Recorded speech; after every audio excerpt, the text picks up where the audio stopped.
Well, good morning, everybody. I'm going to go ahead and pause the music for a second, and hoping that everybody has a good audio and video feed right now, and you can hear me okay. This is a second chance live stream that I'm going to be doing today. A second chance live stream for Sibel out of the great state of New York.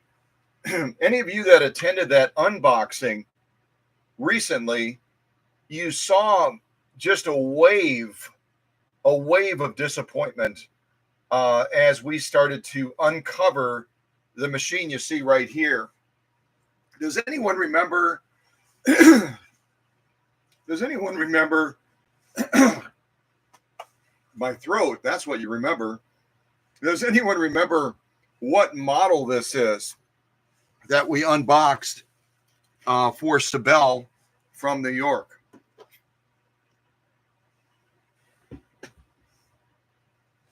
What model was that? This one right here. It's the straight stitch only version within the Slantamatic series that was introduced in 1951. So if anyone remembers the model, go ahead and type it in the live chat if you would, please.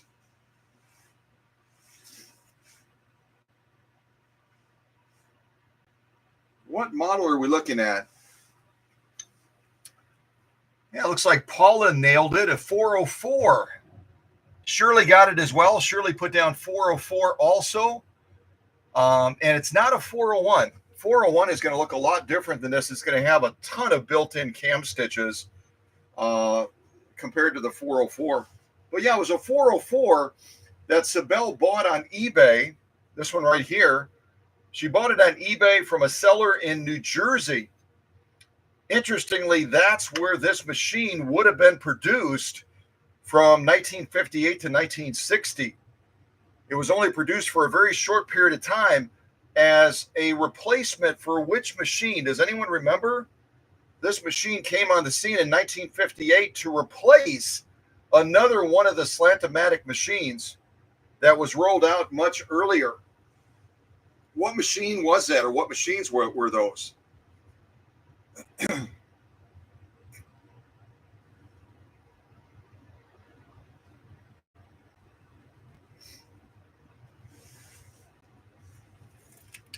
Yeah, Paula got it. Paula took some extra energy drink, I think, and she nailed it. This machine, the 404 that came out in 1958, was designed and manufactured to replace the 301 that came out also in New Jersey in 1951, and also the 301A that came out about a year later. And the 301A was obviously not made in New Jersey. It was made at that other plant to the south. Does anyone remember what plant that is? Or I should say to the north. I've got to get my directions right. It was made at a plant to the north of New Jersey. What plant was that?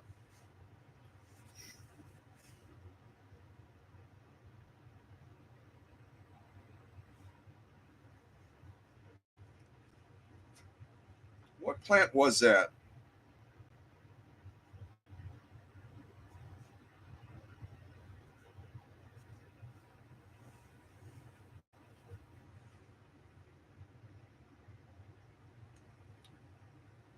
And it wasn't this one. This one was made at Elizabethport, New Jersey, but the 301A that this machine also replaced. The A is a big clue as to where it would have been made.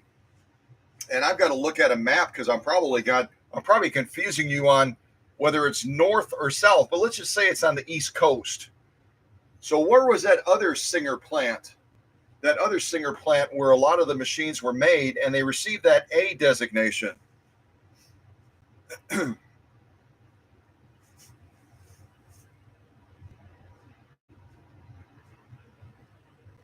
I'll put on some music while you're guessing. And it's not Elizabethport. That's where this machine was made. But again, this machine replaced the 301 to 301A. 301A.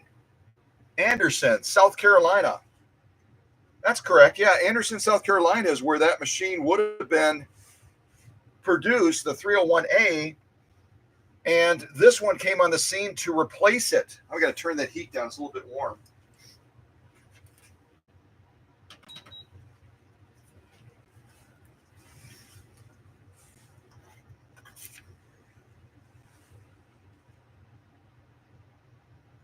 Does anyone remember how many of the 404s were produced from 1958 to 1960? How many of these machines were produced from 1958 to 1960? I mentioned it in the previous live stream. I mentioned how many of these they made during that period of about 2 years, a little bit over 2 years. See if anyone remembers that. And in the meantime, I'll put on some music.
All right. It's hard to stop that music. I was actually dancing off camera a little bit as it was going. But Shirley is correct. 400,000 of these 404s were made from 1958 to 1960. And the specific breakout for this machine is they made about 100,000 in 1958. They made 200,000 in 1959. And then they made another 100,000 the final year of production, 1960. So, not a huge production group size for a machine that was designed to take over for the big sister to the featherweight, the 301, the 301A with that tilt bed. So, they decided probably that was enough. And that's about the same size production group that they made for the 301 and the 301A. Much, much smaller group size than the featherweight machine. But what we're hoping today, as I get a little bit closer to this machine again, to remind you what it looks like, this machine that Sibel got from a seller in New Jersey, where the machine would have been made. And it was packed. It was packed horribly. I'm trying to get down by the machine now. It was packed horribly. And you might remember the general condition of the machine was incredibly rough. Incredibly rough. You can kind of see what I'm looking at here, along with this piece right here that causes that throat plate to raise instead of dropping the feed dogs. This piece is actually snapped off on the original machine that Sibel got out of New Jersey from an eBay seller. And I know that she shared that unboxing with that seller to express her disappointment at how poorly this machine was packed. So I'm hoping that the machine that I sourced for Sibel as a second chance for the 404, I'm hoping that this second chance machine has been packed a little bit better than this one.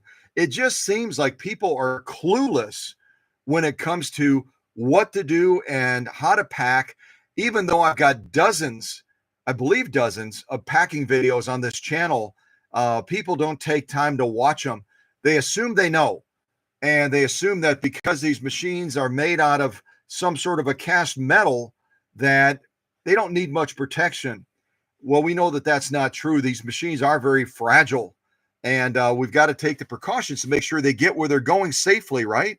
We got to make sure. And as far as Sibel being in the live chat, I think Susie just typed that. Yeah, there's Sibel right there. The question is answered. So Sibel and her name, I think I said it in the last unboxing. I said it incorrectly. I said Sibel, and her name is not Sibel, it's Sibel. So not that it matters in the chat. You've got a little bit of a safeguard. You can't say it wrong. So, but this is what we started with. This shambles of a 404. And now we're going to hope that we do a little bit better with this second unboxing.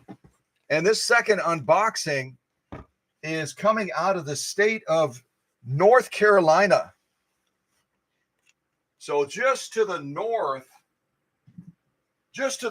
of where this machine would have been made.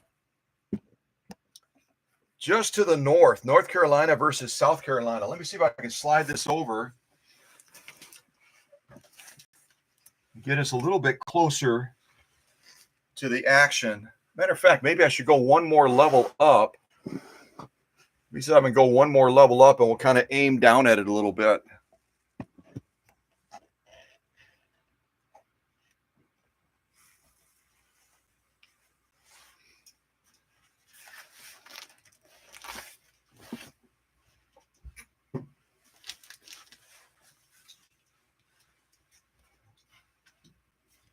All right. Well, I'm unboxing this.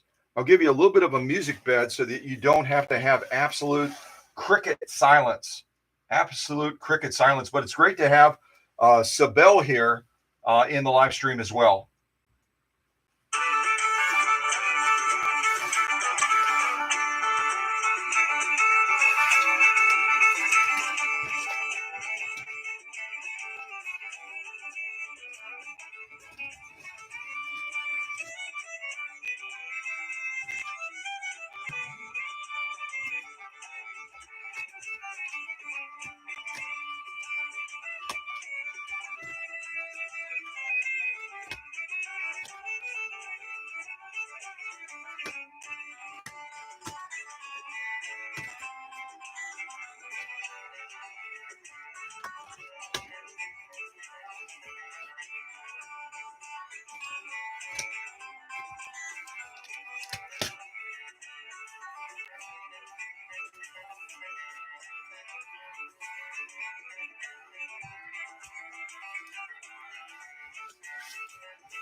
Well, I can see already I've got to contend with some peanuts. You probably can see those in the shot.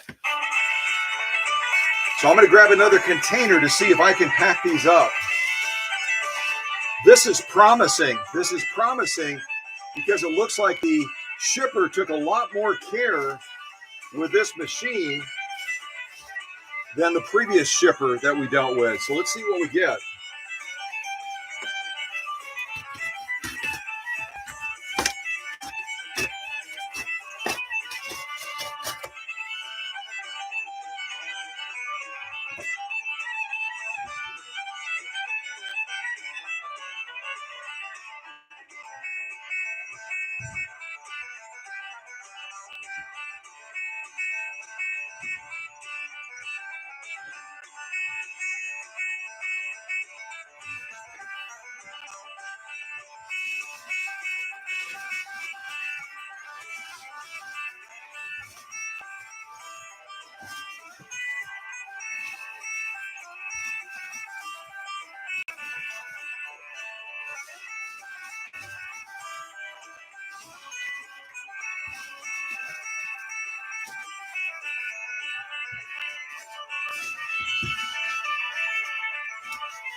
All right, slowly but surely,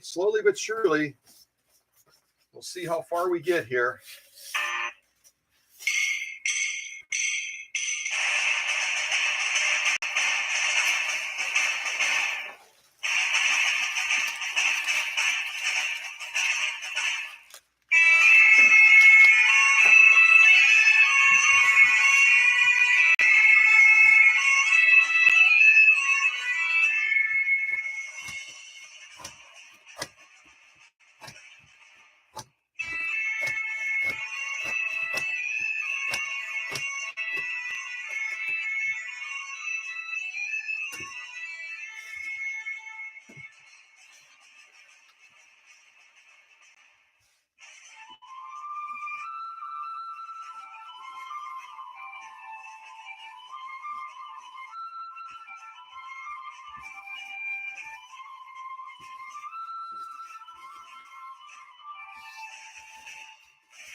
Still going, still going.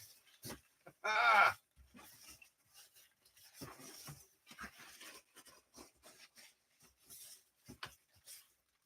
You know, I think it's payback. Whenever I get a machine that's been packed in peanuts, it's like payback for all of the machines I ship out that are packed with peanuts as well. And you can see this seller is pretty doggone serious. I've almost completely filled up one of these 18-gallon totes with packing peanuts. So I'm hoping that this machine is in a lot better condition than the previous one that Sibel got out of New Jersey. Maybe it's something about North Carolina, huh? We'll see. Let's see if I can get the machine out.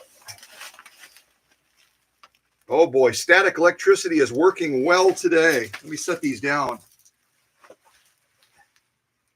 See if I can dump the rest of these.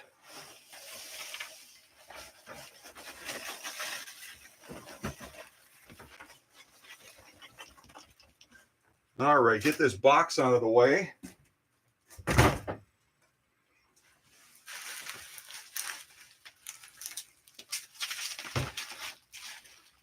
I think I knocked out my phone.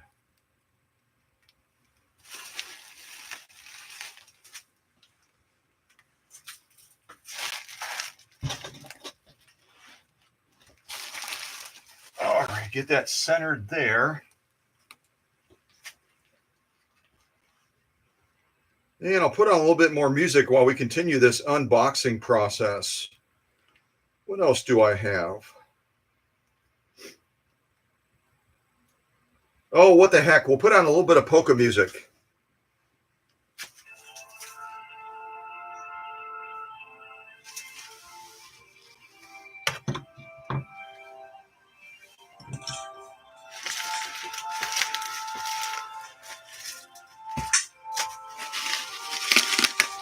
All right.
Okay, so we're down to a point now where we can see the outline of the machine. It looks like the seller that I bought this from on behalf of Sibel did a fairly decent job of packing the machine, at least padding it from a standpoint of the top and the sides. But it looks like the packing on the bottom is pretty minimal. And that makes sense because as I was pulling the peanuts out, I noticed that some of those little rubber feet that deteriorate on the bottom, little pieces of that were in the bottom of the box. So I'm hoping that that's not an indication that the machine got beat up badly. We'll find out shortly enough.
All right, I'm going to pause the music right there. So we can pretty much see the machine at this point. I'm going to go ahead and change the camera angle, get the rest of this bubble wrap out of the way, and then we're going to take a closer look at this second chance machine for Sibel, hoping that it's in better condition than the previous one that she got out of New Jersey. See if I can lift this up and we'll take a closer look here. And it's funny when you're dealing with, all of you I'm sure have had this happen, as you're dealing with sellers, whether it's on eBay or Etsy or Pinterest or wherever, you can give them the clearest of directions. You can give them super clear directions on what your expectations are, how you want the machine to be safeguarded. You might even tell them how to pack the machine. But as to whether or not they listen, that's always an unknown, isn't it? That's always an unknown, because a lot of them just don't care, do they? They just don't care. They're selling vintage sewing machines. They're selling vintage sewing machines to make a quick buck. And when it comes to taking extra efforts to safeguard the machine, that's too much trouble. Too much of a hassle for them, isn't it? Too much of a hassle. All right, let me see if I can shut this bright light out. There we go. So here is our second chance machine. Let's take a closer look at it. See what we see. It actually has a bobbin. Actually has a bobbin in the raceway. It looks like that peg point to raise the throat plate isn't broken off on this one. I don't know if it works yet. It might not, but we will see. Yeah, pretty much works.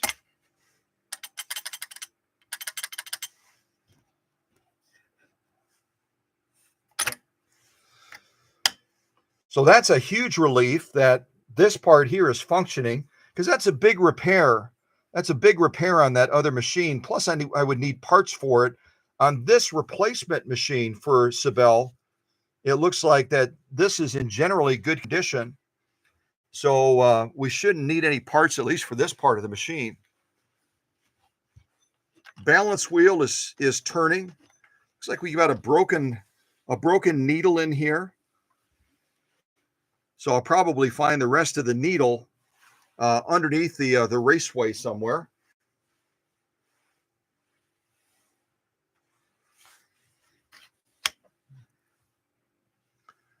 Take-up spring is good. Upper tension is not responding exactly as it should, but that can be fixed. So that's a relief. Faceplate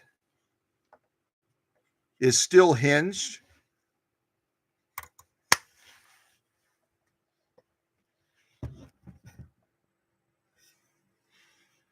Now, all in all, what I'm seeing so far is promising. What I'm seeing so far is encouraging. I'm going to go ahead and see if we can plug this machine in, see what we're hearing on the initial run of it. Now, this is an interesting spool pin here. Wow. I can honestly say I've never seen a spool pin like this before. It looks like somebody was trying to be innovative.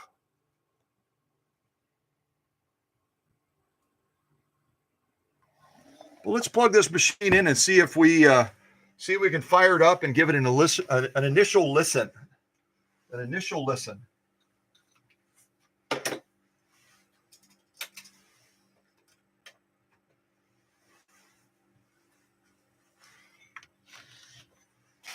First of all, though, we've got to open up this foot controller and see if this survived the journey too. Coming all the way from North Carolina.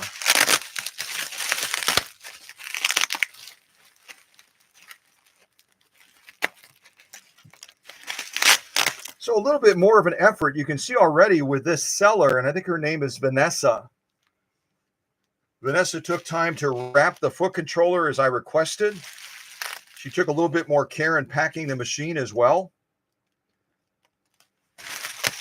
So sometimes sellers listen and sometimes they don't.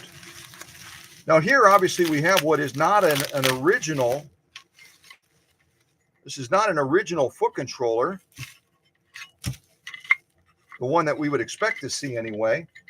Similar to the foot controller that came with Sibel's machine out of New Jersey. We'd expect to see a Bakelite foot controller like this. This one is a Mercury style foot controller. And it is possible if this was installed at a table, installed in a table, that they may have gone with something like this, but I doubt it. Generally, there would be a special carriage in there that would hold a Bakelite style foot controller.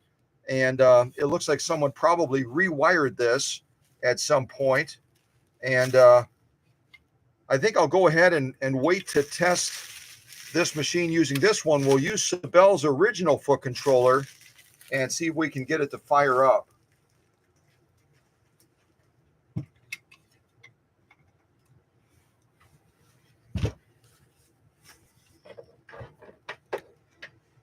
Let's see. Hopefully it fires up nicely and it doesn't sound horrible, huh?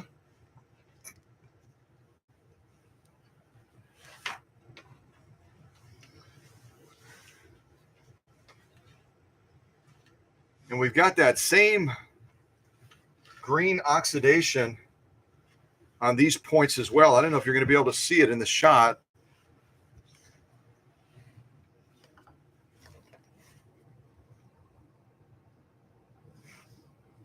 I don't have my, well, I have my flashlight in my pocket. See if I can light that up a little bit.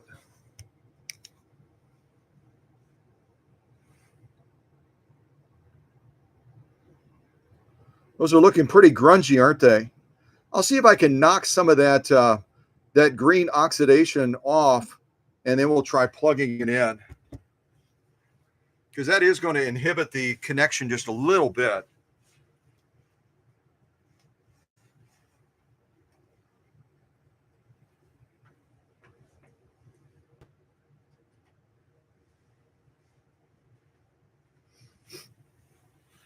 And because these are brass, they're made out of a brass copper material, you want to use a brass copper type brush to remove it so that it doesn't damage the metal. You just gently brush over it a little bit to break off some of that oxidation that's on there.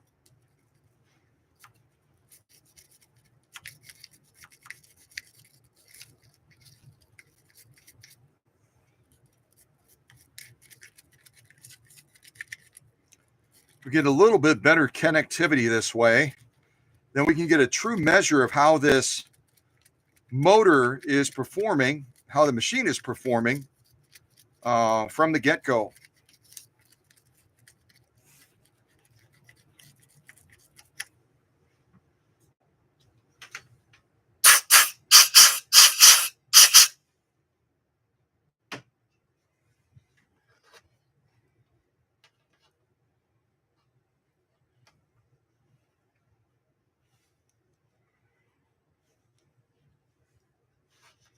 And you can also, if you don't have one of these brushes, if you're not able to track one down, they're readily available. Susie had supplied some. I believe Emma also sent me some as well. So you can get them on Amazon. You can get them on eBay and other places. But you can also clean contacts like this with CRC cleaner as well.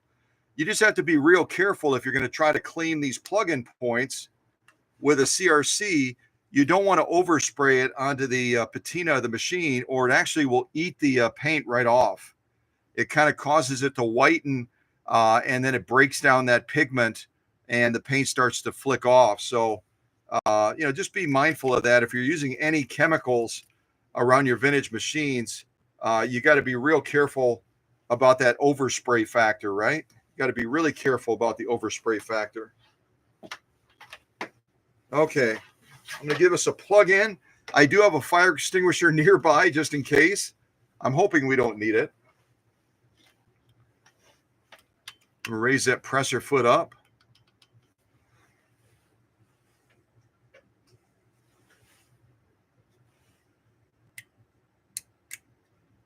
No response from the light.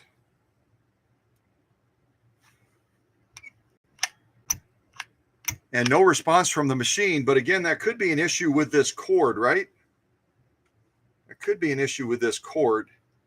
So I'm going to try to do a bypass on this. We had an issue when we were testing Sibel's other machine out of New Jersey as well. We had an issue with it initially not making good connectivity, even though we cleaned those contacts off. So we will try going direct power to it and see whether or not we can get a response that way.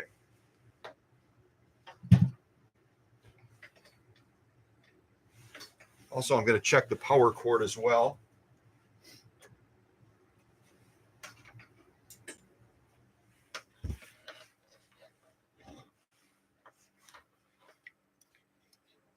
And this is just a voltage detector. I'm just checking to see.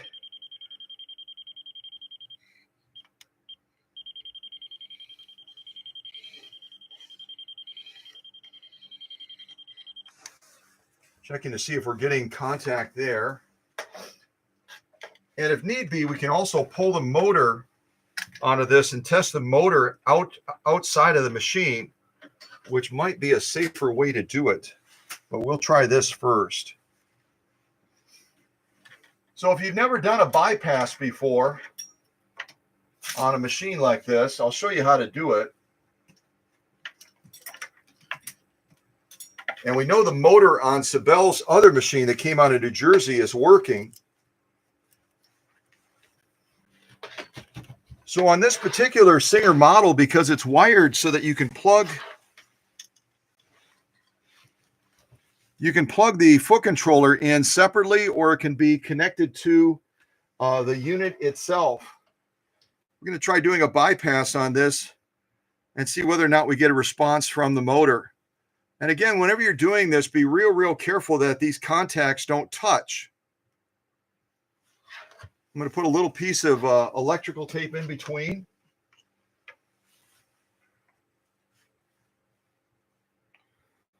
And we'll do an initial test on this motor. And if we end up with two working motors, which would be great, then that's always going to be a backup motor for Sibel, isn't it? Nothing wrong with having a backup motor. All right. So we've just connected two, they're basically alligator clips. We've connected two alligator clips to the posts that would be plugged in to power the machine. We didn't get a response from the light when we used the cord. So now we're going to try to plug it in directly and see if we get a response that way.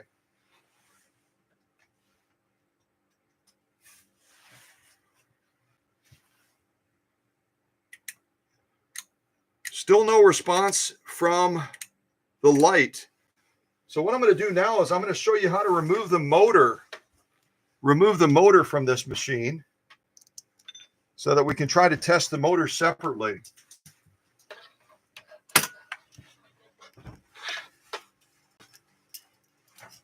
Tilt the machine back. I'll cushion it with some paper towel. I don't have my pillow right now, so I feel a little bit like I'm missing a part of my essential work equipment.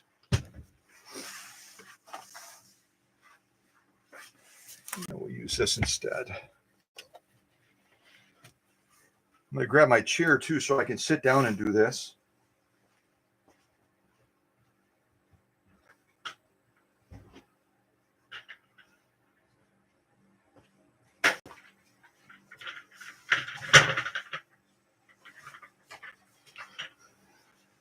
Yeah, there's one of those feet right there that it dries out, and because this wasn't padded as well as it should have been on the bottom, one of these actually broke off, but I've got replacement feet for that, so that's not a real big deal.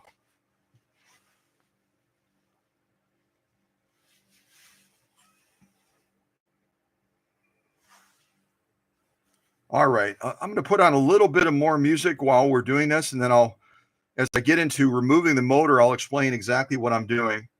And actually, I should take the top off as well, because I'll eventually need to do that.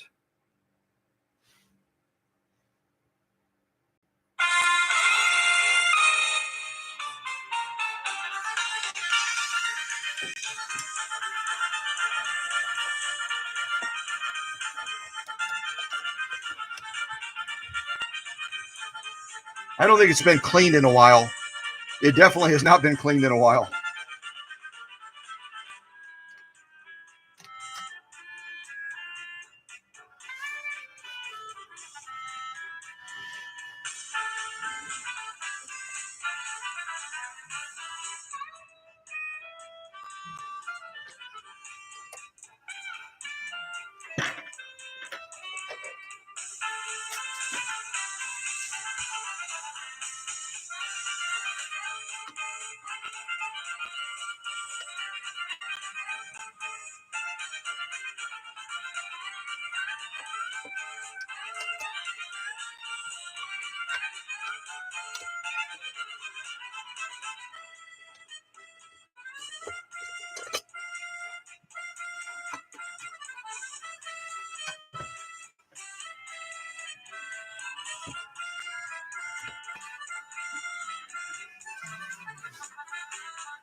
All right, I'm going to pause the music again.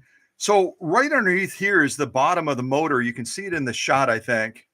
This is our motor on the bottom here. This is a retainer plate that holds the motor in place, because these tower motors that were introduced in the early 1950s, around 1951, these early tower motors, they slide into a metal sleeve and they basically sit there. They're not anchored. They're not heavy wired in or anything like that. They just sit there, and there's a plug-in point on the bottom that we'll have to take off so that we can push this motor out the bottom of the machine. And that's why I took the top off as well. That worm gear that comes off the output pulley on the top of the motor, we've got to apply pressure down, because there's obviously a lot of dirt on this machine. There's a lot of varnishing, and what it does is it kind of sticks to that motor casing, and it makes it more difficult to get the motor out. And what we're hoping to do is get the motor out so we can test the motor and know whether or not we have two working motors, or whether or not we've got to rely on the motor in the other machine that was beat up so badly that Sibel got from New Jersey. So I'm going to take out this retaining screw, get this plate out, and then we should be able to slide this motor out after we disconnect it. Should get one of my magnetic trays too. Whenever you're taking something apart, always have a magnetic tray nearby so you can keep track. You can keep track of all the parts. So I'll put these trays right here. We'll throw that bolt on there that we just took out. Now we're going to slowly work this retainer out. You can see how that retainer pulls out like this. It's got that little flange on the side to protect the wiring. That's right there. So now we've got to disconnect two wires, and then we should be able to slide this motor down pretty readily. So now that we've taken these two wires off, we've taken this retaining plate cover out as well that holds it in place. There's nothing holding this motor in right now. These tower motors are just basically held in there by the housing of the machine. So now we have to gently tap down, but I'm going to do one more thing so that we don't damage those worm gears coming off of the balance wheel and off of the output pulley. I'm going to take off the balance wheel as well. And most of you are familiar with how to remove a balance wheel. It's very simple. You just loosen this screw. You don't have to take it all the way out. You remove the stop action, and you remove the stop action clutch, and then you can pull the entire balance wheel off. And you'll see why I took it off when we take it out, because it interlaces with the output pulley on the motor itself that's shooting up towards the top of the machine. So let me work on that, and then we'll get this motor out and we can do a test on it.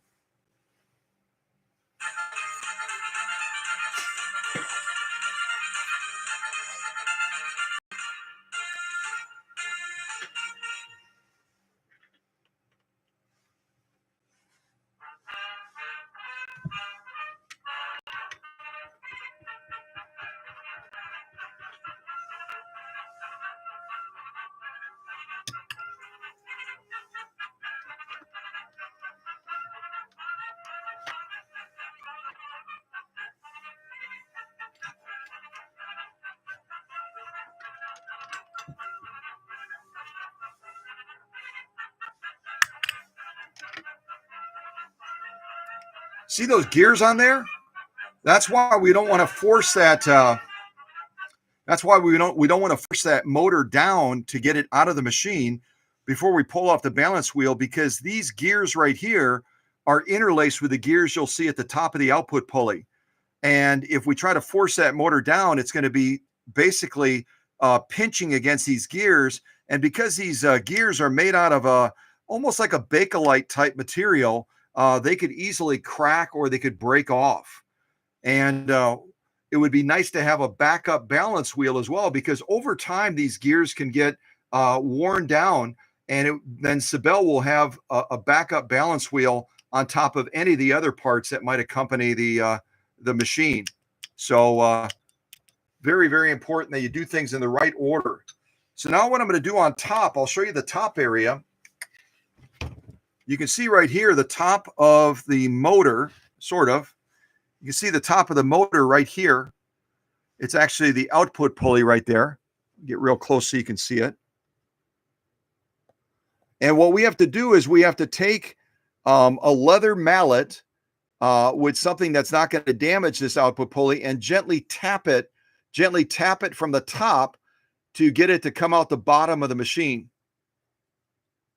So that's what I'm going to be doing next. I'm going to tilt this back again and then gently tap on it to get that motor assembly to come loose, because it's being held together right now by a lot of old dirt and varnishing and gook and everything else. We're going to try to break that free. So eventually you'll see this motor starting to come further and further down, and then I'll be able to remove it from the machine.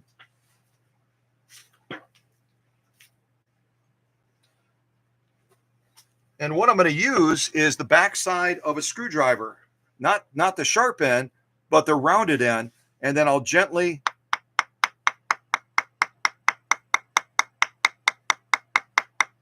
until it comes out of the machine.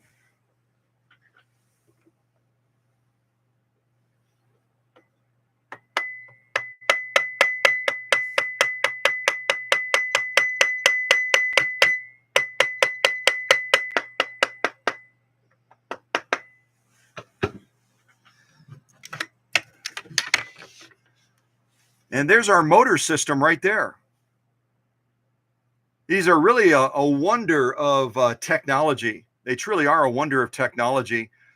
Incredibly efficient in driving the power from these worm gears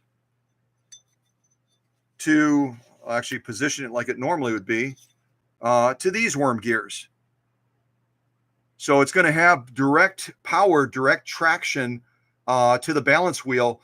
Never a belt needed, and the loss of power is very minimal, because the engine, the motor, drives that power directly up this shaft to this output pulley, and then it goes directly into these gears that are part of the balance wheel. So you get an incredible drive of force and torque when you're hitting the foot controller. Well, we didn't, because it didn't work, but we'll see if the motor's any good on this machine. And if it isn't, we know we've got another backup motor on the machine that Sibel got from New Jersey. We're going to do kind of a Frankenstein project to help out Sibel in New York. We're going to take the best of the best off the New Jersey machine and put it on this machine from North Carolina, and eventually end up with a spectacular Singer 404. And I've done lots of projects like this, so it's nothing new. We should get a real good outcome in the end. So now we're going to do our bypass again on this motor that we just removed from this second chance machine that came out of North Carolina. I'm going to go ahead and hook it up here. Should have good contact, hopefully. And good contact here.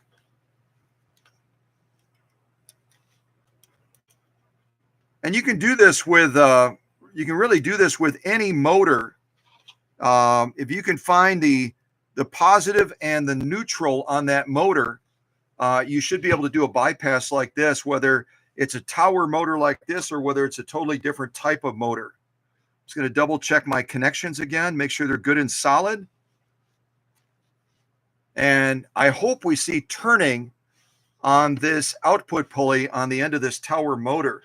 I'm also going to see if I can support it a little bit, because when that electricity hits that that stator, and then it pushes it into the it pushes it from the stator into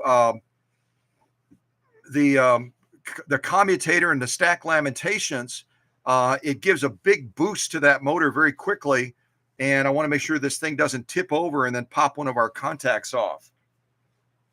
Okay, let's see if I can support it a little bit on this end with our little mallet that we got it out with. And let's hope for a positive response from the motor. Let's hope, let's hope.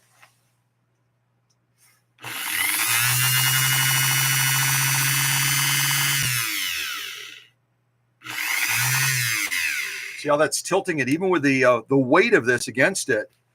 See if I can flip these around and put a little bit more ballast support on this end over here.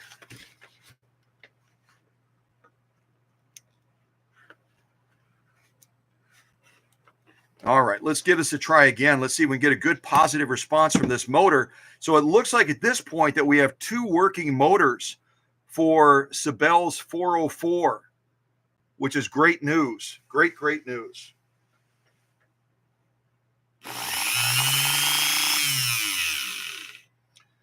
Look at the power of that motor kick in. Amazing.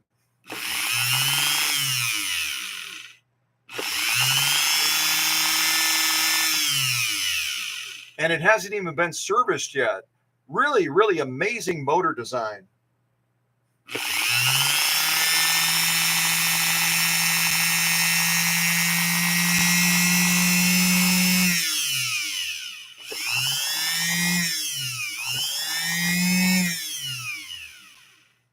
So this is great news. Our initial test didn't get a response from the motor.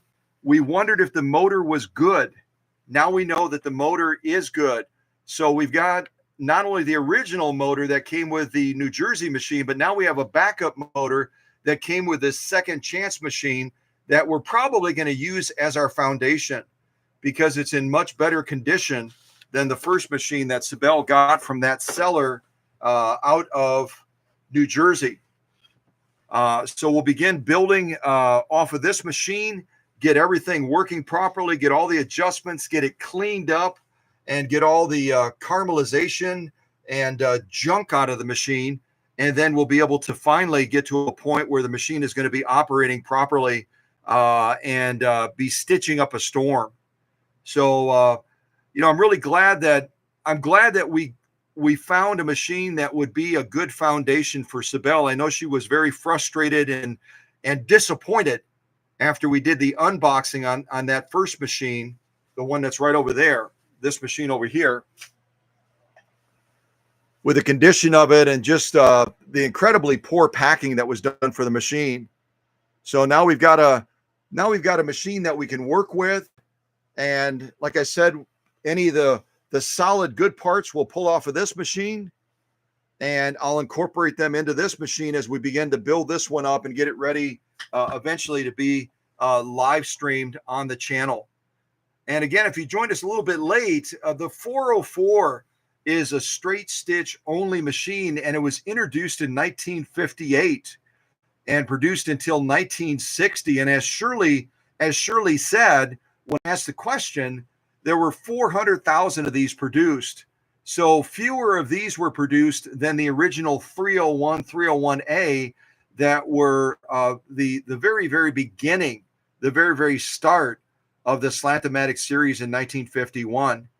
So this one came on the scene almost a decade later, and it was designed to take over for that coveted big sister to the featherweight, the 301, 301A. So I don't know if there's anything else, any other questions, but I hope you found this helpful. If you've got a Slantamatic, or you encounter a Slantamatic and you don't have a foot controller, or when you plug it in, you don't get a proper response from the machine, you can always remove the motor fairly easily, and you can do a test yourself on it. And I know my dear friend Candido right now out in New York as well, just like Sibel. Candido has been doing some motor work also, and having success and also some challenges with it. And that's just the truth of the matter, whether you're working on motor like this, or whether you're working on a more conventional motor that would be mounted on the rear of the machine, there's a lot of complexity to electric motors, a lot of delicate connections and connecting points, and it's easy to run into trouble. So if you decide to take on a project of working on a motor, just be real careful. Be real respectful of the electricity factor. Be real respectful of what you're working with. I mean, when you're trying to power one of these up, even for a relatively simple bypass, there's things that can go wrong. So be real careful as you do that, and hopefully you'll continue to build your skills and your confidence, and you'll be able to do more and more for your collection of vintage sewing machines. So I also want to invite Sibel. I assume that Sibel is still in the live chat right now. I know she popped in earlier. If there's anything else that she wants me to speak to, if there's anything else that she wants me to touch on while I've got this live stream running, I'd like to honor that, because this is really about beginning the process of getting a 404 complete for Sibel so that she can enjoy that out in New York and be able to celebrate that great machine that took over for the 301 and the 301A. So I'm going to look at the live chat real quick as I'm waiting to see if Sibel is still in the live stream and wants me to talk to anything else or touch on anything else. Oh, good. Okay. So Sibel just said she's happy with the outcome. I am as well. It's always a little bit of a roll of the dice. It's a little bit of the roll of the dice when you get a machine off of eBay or Etsy or Pinterest or any of those sites. You're always rolling the dice a little bit. And I always try to, if I'm going to act on behalf of a customer, I try to vet that seller as much as I can. So talking to Vanessa, talking to her about what she knew about the machine, talking to her about my expectations of how the machine was to be packed, and also asking other questions that she may be able to answer about what functions on the machine and what doesn't function on the machine. And that way we at least have a baseline of communication for understanding what we should hopefully see when we pull it out of the box on the other end, assuming that it arrives safely. And again, all in all, Vanessa out of North Carolina did a fairly decent job of packing this machine. She certainly did much better in packing it than our friends out of New Jersey that Sibel bought that initial machine from.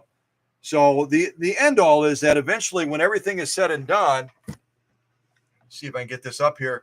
When everything is said and done, between this machine that we just unboxed and this machine over here, we are going to give Sibel the best possible Singer 404 that I can possibly give her, and making it as good as when it left the factory in Elizabethport, New Jersey.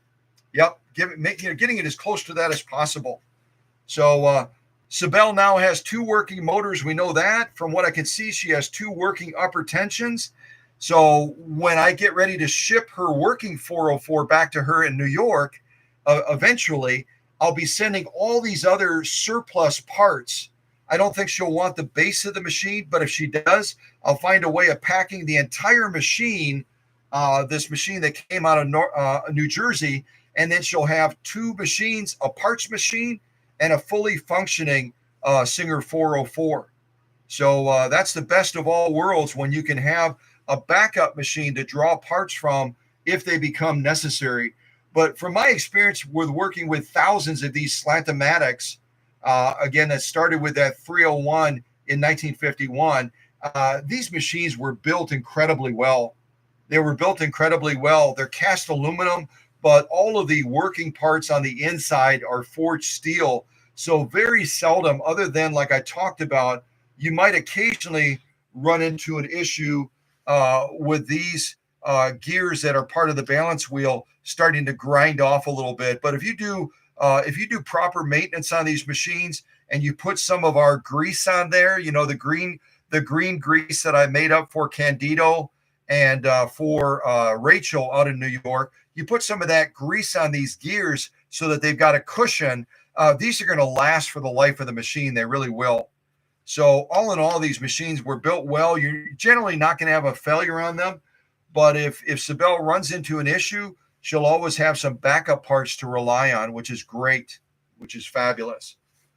Okay, I don't think there's anything else that I planned on covering other than the fact that we've got two 404s now to start to begin to build a fabulous 404 for Sibel.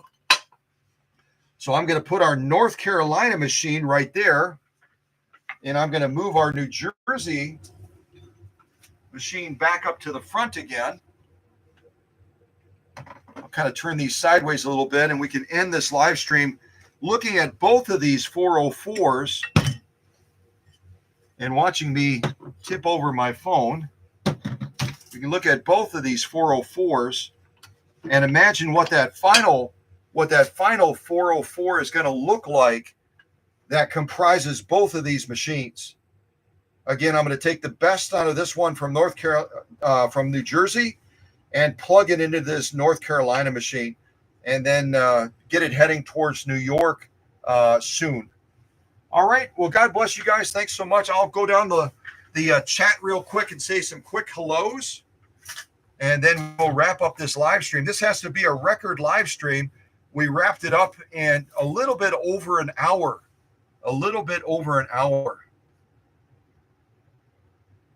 So I'm going to scroll up, and it looks like Susie was first in the classroom today, and right on her heels was Teresa from Thorpe, Wisconsin. Good morning, Teresa. Good to see you again. And also good morning to Alex Alcas out in the great state of California. And good morning to Tim as well.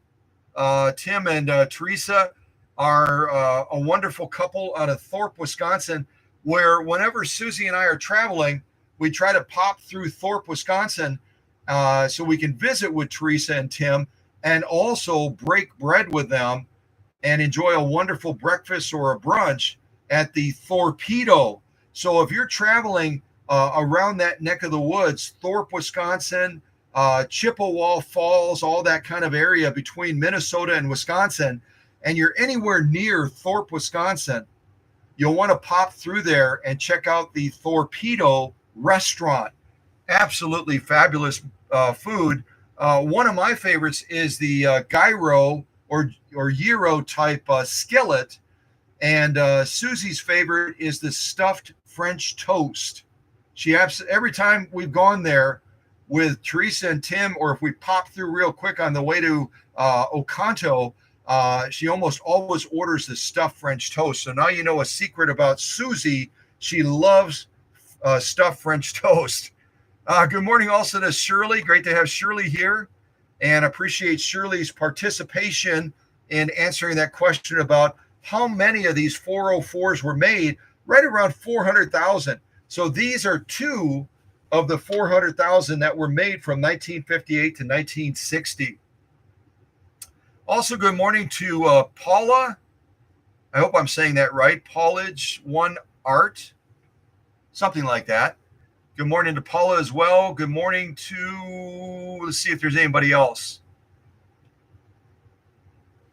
I think that's about everybody in the live chat. Oh, good morning to Candido.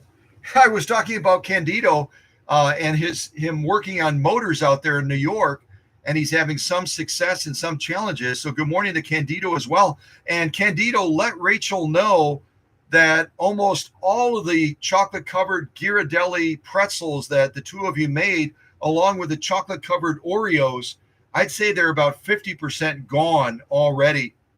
So Susie and I are trying to do some extra walking outside as the temperatures warm up in the Twin Cities so that we can burn off some of those calories that we're consuming with those pretzels and with those chocolate-covered Oreos. I think I have a text message as well.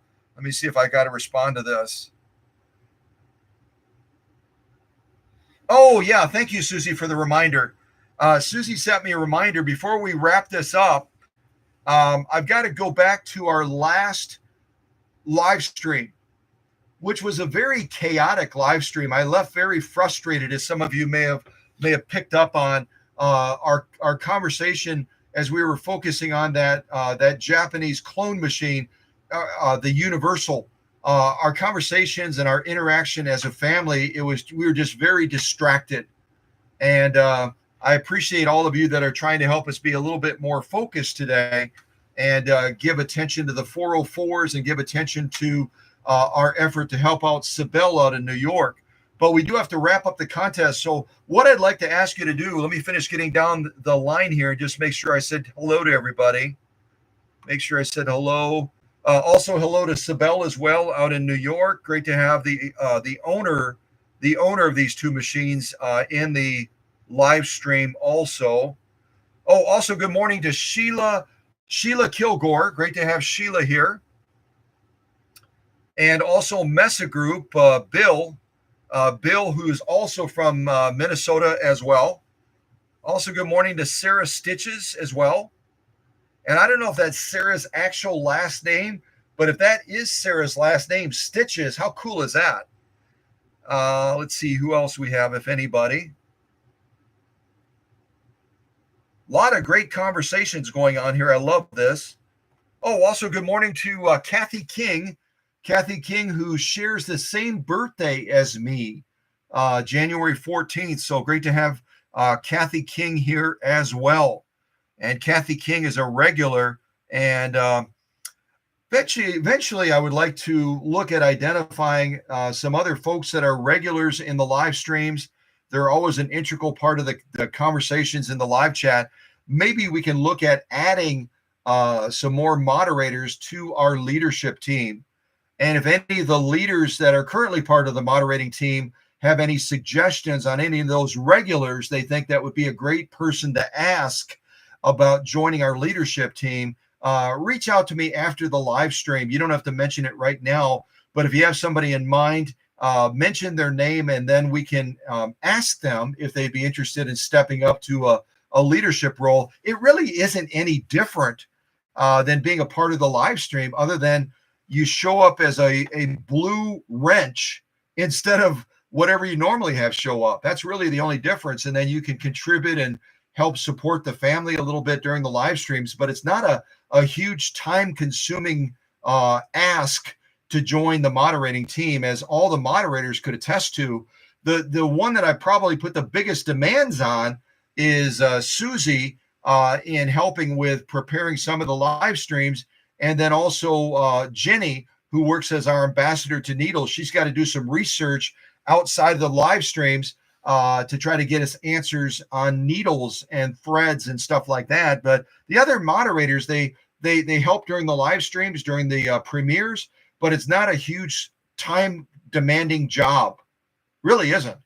And then around the holidays and other things, you get special goodies out of appreciation for your contributions. So just give that a thought to the moderating team, and also a thought to those of you out there that have said, hey, I kind of like what the moderators do.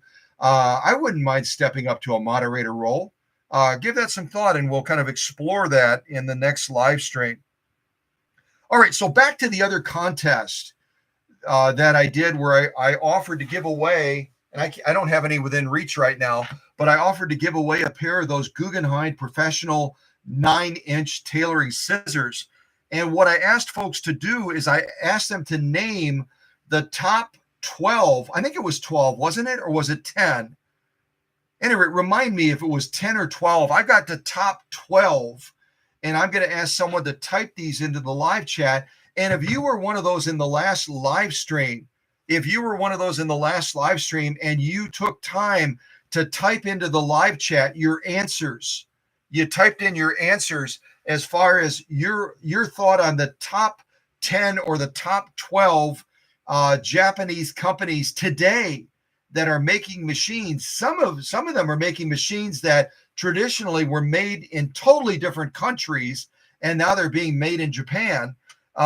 If you were part of that and you took time to type in your answers, and I give these answers now of what I was looking for, if you nailed it, what I'm asking you to do is to send me a screenshot of the live chat replay. showing that you were the first to post it and that you got it right. And then what I'll do once I verify that, by the time the next live stream rolls around, I'm going to ask you to send me your information, and then I'll mail you a brand new pair of those Guggenheim 9-inch professional tailoring shears.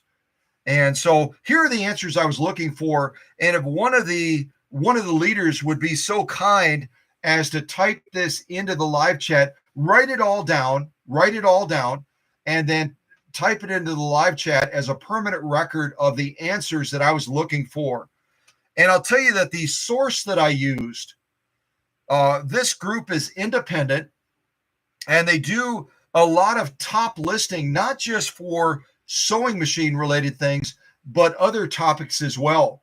They're almost like what was that group that used to do all the rating of products independently, and then you could go to them and you could look up all these different product makers of the product that you're interested in. Was that Consumer Reports? Is that what they were called? Consumer Reports did all of that. Really, really cool. They did publications, and now they do online things as well. Yeah, so Susie confirmed it was Consumer Reports. I'm telling you one thing, they were the go-to source when I was growing up.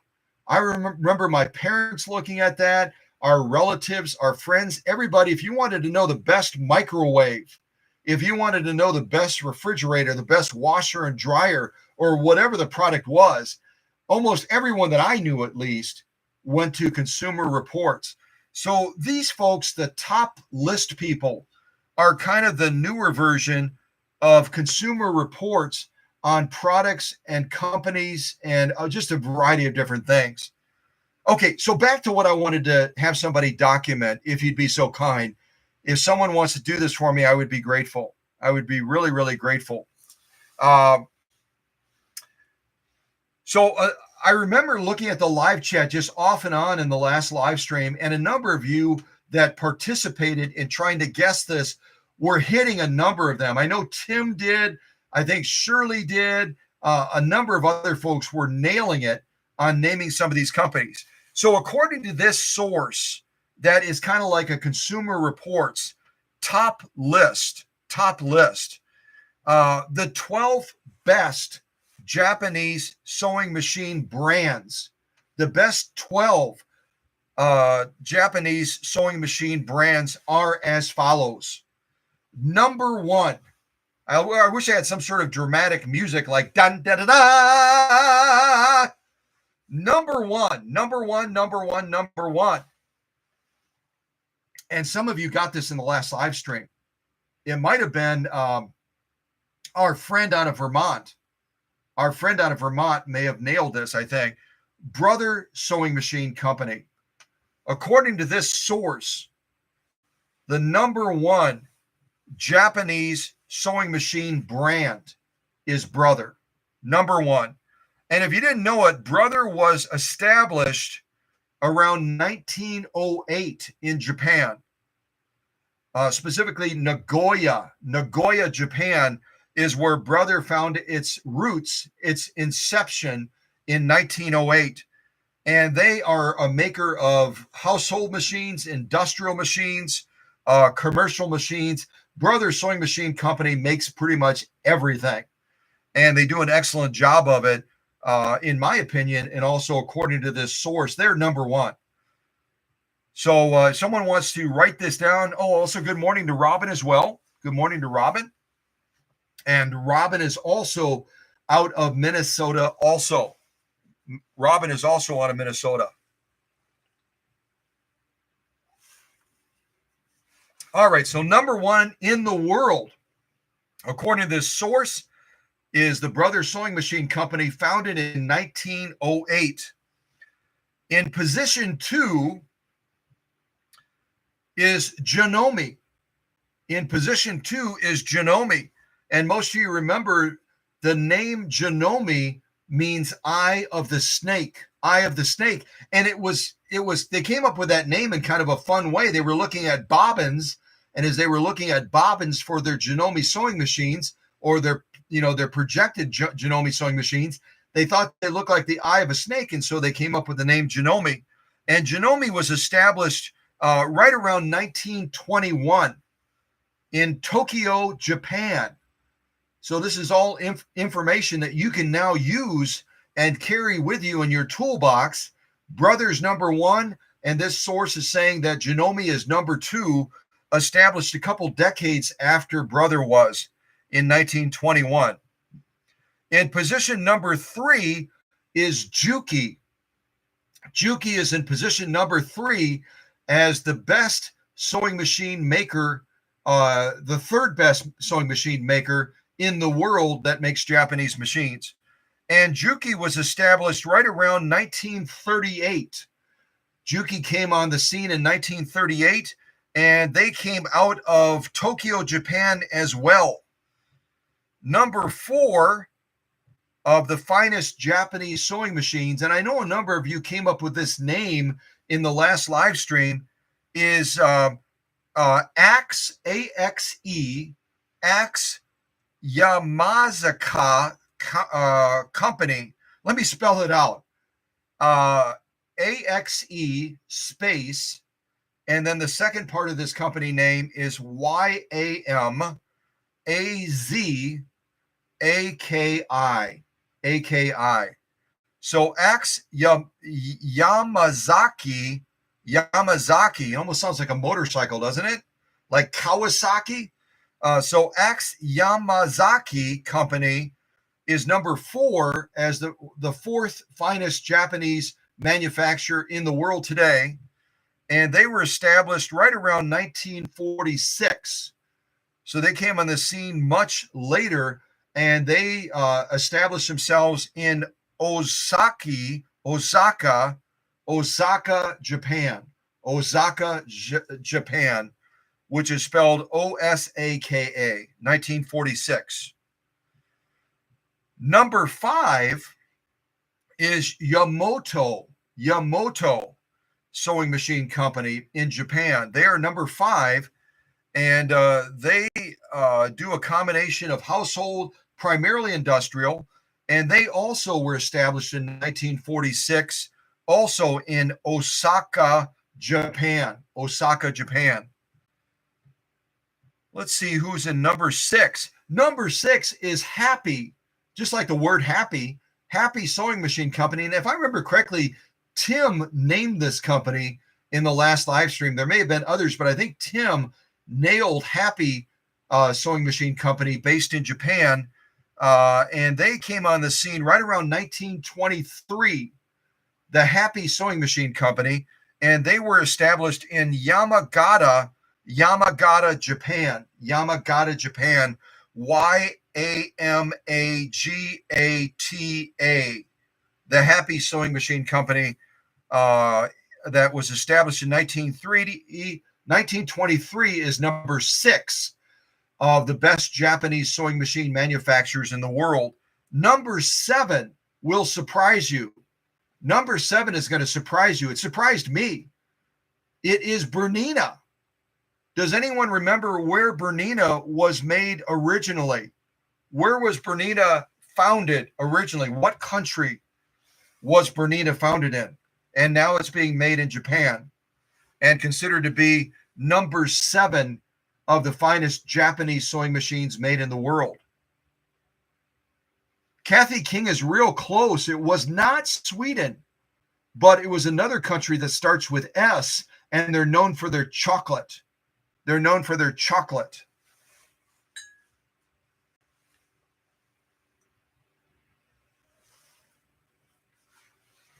What company starts with S and they're known for their chocolate?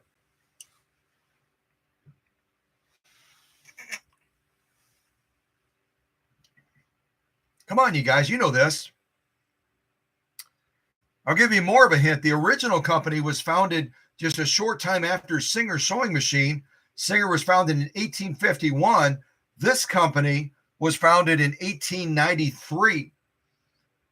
I'm talking about Switzerland, aren't I? I'm talking about Switzerland. Bernina was originally a Swiss-based company. and it was family owned. I talked in one of the live streams a lot about the family that founded that company, and they carried it as a family owned business from one generation to another. But Bernina is no longer made in Switzerland. It is now made in Japan. And it is a company that this independent source feels makes them the seventh best Japanese machine in the world. The seventh best Japanese machine in the world.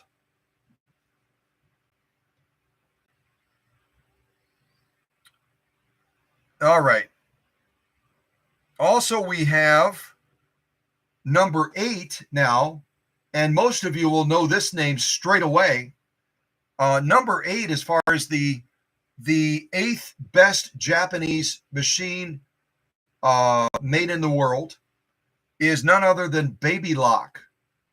Baby Lock is number 8 and was established right around 1968. Baby Lock came on the scene rather late compared to other sewing machine manufacturers. 1968, I was about 4 years old. I was about 4 years old when Baby Lock was established in 1968, and they also were established in Yamagata, Japan. Yamagata, Japan. And that's spelled Yamagata, Yamagata, Japan, in 1968. So now we're up to number 9. Number 9, as far as the finest, the ninth finest sewing machine made in Japan in the world is Jaguar. Or as people used to tell me when I owned a Jaguar car, it's not Jaguar, it's Jaguar. Jaguar. Apparently that's the way the English pronounce it anyway, because Jaguar is obviously a motor car that's made in England. So Jaguar, or Jaguar, depending on how you pronounce it, is number 9 in the lineup of the finest Japanese machines made in the world. And Jaguar came on the scene right around 1949 in Osaka, Japan. Osaka, Osaka, Japan. And they make a wide variety of different machines. They also, I'm trying to read some of their stuff. They make automatic threading machines, multiple stitch options, professionals, and also some household newcomer type machines as well. And they're also known for their embroidery machines, the Jaguar brand. All right, so who do you think number 10 is? Number 10 is going to surprise you as much as the company that I mentioned a little bit ago, Bernina, that originally was known to be made in Switzerland. Number 10 in the lineup for Japanese machines is none other than Neki. Yeah, I know, it surprised me as well. We always think of Neki being made where? Where is Neki known to have its roots? With Sophia Loren, the actress that acted with Cary Grant and became the spokesperson for this company, the company of Neki. Where are their roots originally? Come on, you guys know this. Where were Neki sewing machines made originally? Where were they made originally? Where were they made originally?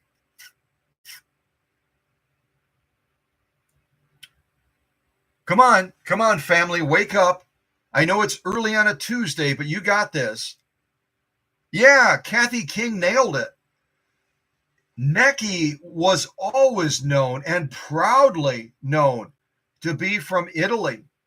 And that's where Sophia Loren was born, and eventually to help Neki overcome objections of Americans as they were trying to import their machines.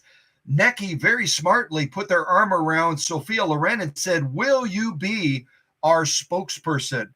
Will you represent our brand? Will you be the face of Neki? And Sophia Loren, a gorgeous lady, still a gorgeous lady today, she said, yes, I'll do that for you. And so Sophia Loren surely nailed it as well. Italy. We always thought of Necchi being an Italian brand, right? Well, now they're made in Japan. They're made in Japan, and they were established right around, their roots go all the way back to 1919. All the way back to 1919. So who do you think number 11 is? Who's number 11? Who do you think number 11 is? Anyone want to swing at the bat? Who's number 11 as far as the 11th finest Japanese manufactured machine in the world? Number 11. They're way down the list. This has to be a little bit embarrassing. This has to be a little bit embarrassing.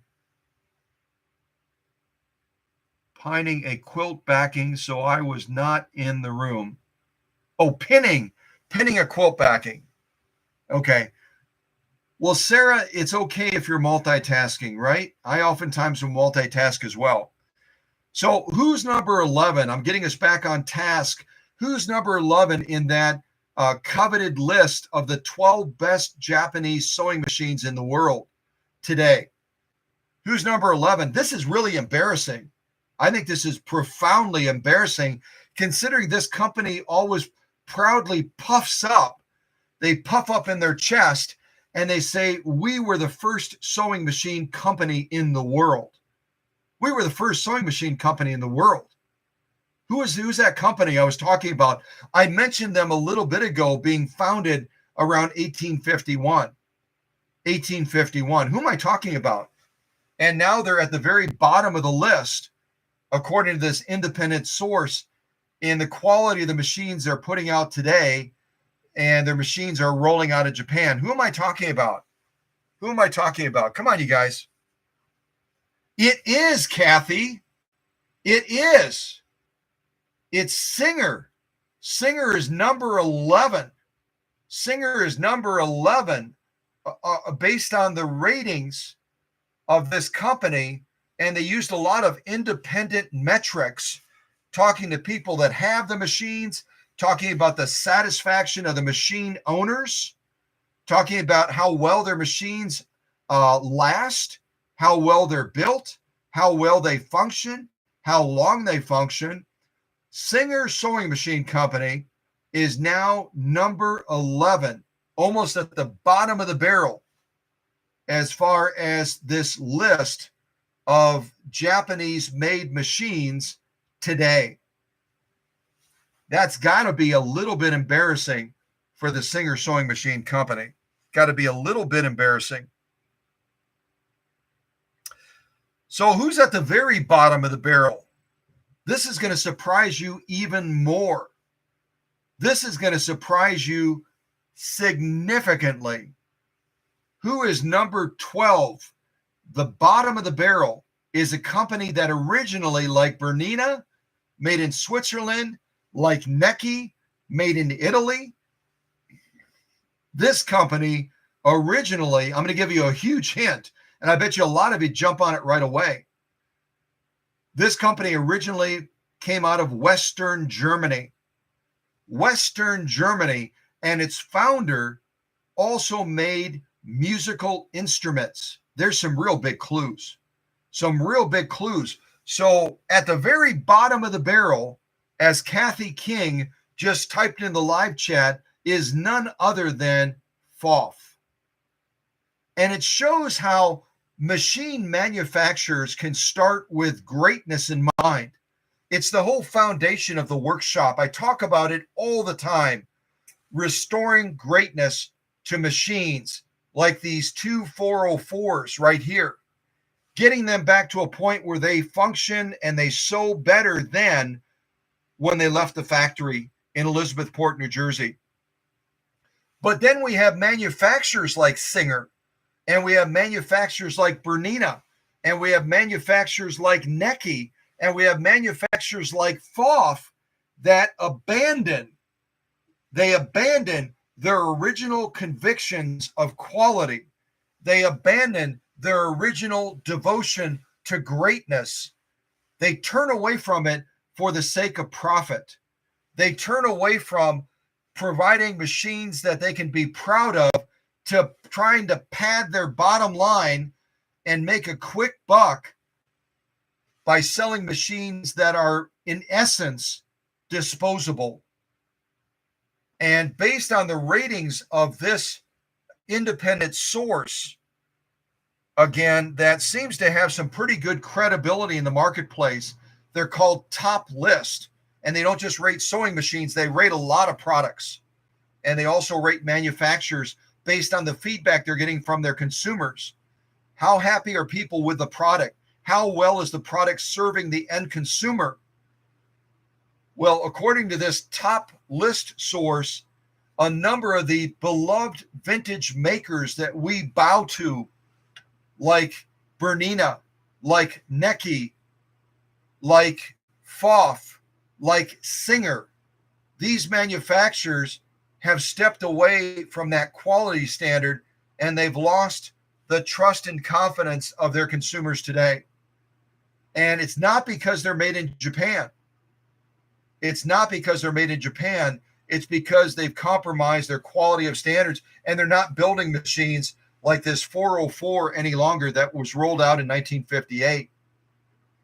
And I'm going to call those manufacturers to task right now. I'm going to call Bernina, that originally had Swiss roots. I'm going to call Necki, that had proud Italian roots. I'm going to call Pfaff, that had proud Western Germany roots, and Singer, that had roots that were all around the globe making quality machines, from Elizabethport, New Jersey to Anderson, South Carolina, to manufacturing plants all around the globe. And they were committed to standards at that time. They were committed to quality. They were devoted to providing a product that would serve the consumer. And those manufacturers that I named in this lineup have abandoned those standards now, according to this source, Top List, based on the consumer confidence in those products. Kind of sad, isn't it? It's kind of sad that Singer is no longer making machines like these. It's kind of sad that Necki is no longer making great machines like the Supernova and a lot of others that they made as well. It's a shame that Necki is no longer making great machines either. Pfaff is not making those top-notch 130s and 130-6s. They've all bowed to their constituents, their investors, their board of directors, the people that kind of yank on their chain and say, let's make it cheaper, let's make it faster, let's push more out the door, and let's not focus as much on quality materials and quality standards, right? All right, so I'm going to review the top 12 again, and I'll show you them as we go down. So if anyone needs to get the spelling or whatever, number one, I'll bring the camera down a little bit lower. Number one on machines made in Japan today. Number one is the Brothers Sewing Machine Company. And again, you can see it up here, Top List. If you're curious about where I got this information, it's Top List. So number one in the world, Brothers Sewing Machine Company.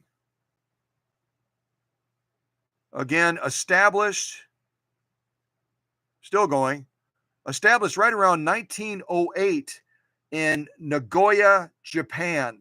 Number one in the world for Japanese machines. They make great industrial machines. Oh my gosh, amazing industrial machines. Did I pass it? Oh, I'm getting too excited here. Where is it? Oh, my screen must have expanded a little bit.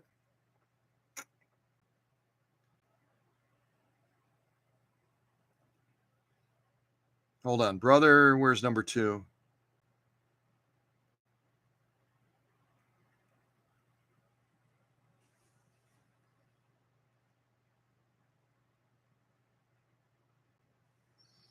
Why is my screen displaying weird? Hold on a second. Let me open this up again. It's kind of displaying weird. I want you to be able to see the whole screen. Hold on one second here. Okay, back to this again. Hopefully I did it right this time. Brothers number one.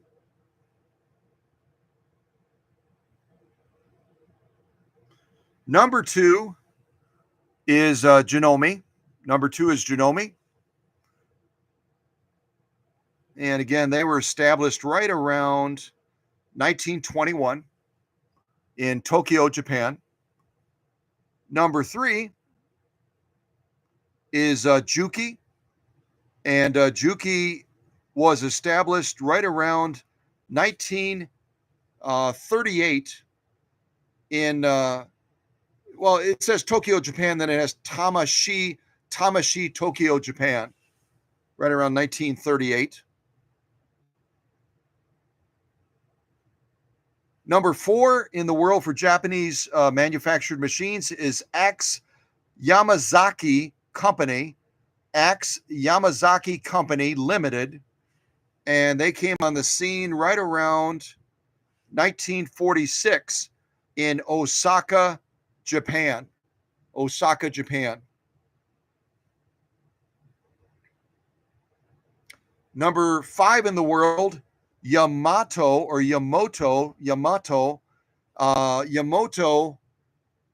Company was established right around 1946, also in Osaka, Japan. Also in Osaka, Japan. The Happy Sewing Machine Company, number six, came on the scene right around 1923 and was established in Yamagata, Japan. Yamagata, Japan. Number seven is our original Swiss company, Bernina, that originally was established in 1893, and they are now made in Japan. Let's see here. Number eight, Baby Lock. Baby Lock is number eight, and they were established right around 1968 in Yamagata, Japan. Yamagata, Japan.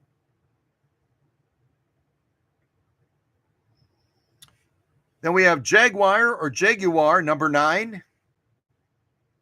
And they were established right around 1949 also in Osaka, Japan. That must have been the place to do sewing machines, right?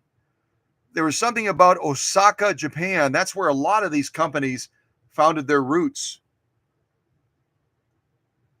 Number 10, originally an Italian-based company, Necchi Sewing Machine Company. And they have roots that go all the way back to 1919, but now they're a Japanese sewing machine made. Number 11, the prestigious Singer Sewing Machine Company. Singer Sewing Machine, now based on consumer confidence, is rated at 11. And as we know, they find their roots going back to 1851. And at the bottom of the barrel is our original Western Germany company, Pfaff. And they have roots that go all the way back to George Pfaff, I believe it was, right around 1862. Right around 1862. So that is the run-up of the best of the best according to this top list source. So if you were in the last live stream and you got all those answers correct, then you can email me or text me a screenshot showing that you nailed it. I'll pull up the chat replay and see if you were the first one to get it. And if you were, then I'll go ahead and get your information and I'll mail you a set of those Guggenheim professional 9-inch tailoring scissors, or shears as it is. So with that, I want to thank everybody for joining on this Tuesday morning. I want to thank Sibel out of New York for sourcing the original machine, this one, and also being open to me sourcing a second 404. And between these two machines, I'm going to make the best 404 possible to send back out to New York so Sibel can enjoy it. So God bless everybody. Take care. I don't know if I'll be ready. I might be ready with another machine by Saturday. It might be a stylus machine that we don't see very often. So keep watch for that. Take care. I'll put on some music to wrap us up.